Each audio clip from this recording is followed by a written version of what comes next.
ఈ మధ్య పెళ్ళైన ఆడవాళ్ళు ఎఫైర్స్ పెట్టుకోవడానికి రీజన్స్ అడిగితే ఏం చెప్తున్నారు తెలుసా?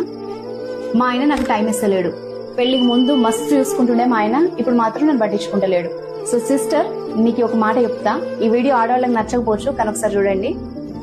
పెళ్లికి ముందు మగాడి ప్రేమ మాటల్లో ఉంటే పెళ్లి తర్వాత అది బాధ్యతగా మారుతుంది. అంటే ఎట్లా అంటే, మార్నింగ్ లేచినప్పటి నుంచి నీకు ఏం కావాలి, మీ ఇంటి కోసం ఏం కావాలి, ఖర్చులు ఎట్లా భరించాలి, మీకు పుట్టబోయే పిల్లల భవిష్యత్తు కోసం ఆయన ఏం చేయాలి, వీటన్నిటి కోసం పరిగెత్తుకుంటూ మార్నింగ్ స్టార్ట్ అయిన ఆయన జర్నీ, ఆఫీస్ లో పాలిటిక్స్ దగ్గర నుండి కెరియర్ టెన్షన్, ఫైనాన్షియల్ టెన్షన్స్, బయట ఇష్యూస్, ఇవన్నీ దాటుకొని ఈవినింగ్ ట్రాఫిక్ లో పడి అలసిపోయి ఇంటికి వస్తే నీ మొహం చూడంగానే ఆయనకి అమ్మయ్యా కష్టపడ్డందుకు రిలీఫ్ ఉందిరా బాబు అనిపించాలి. కానీ నువ్వేం చేస్తావు తెలుసా?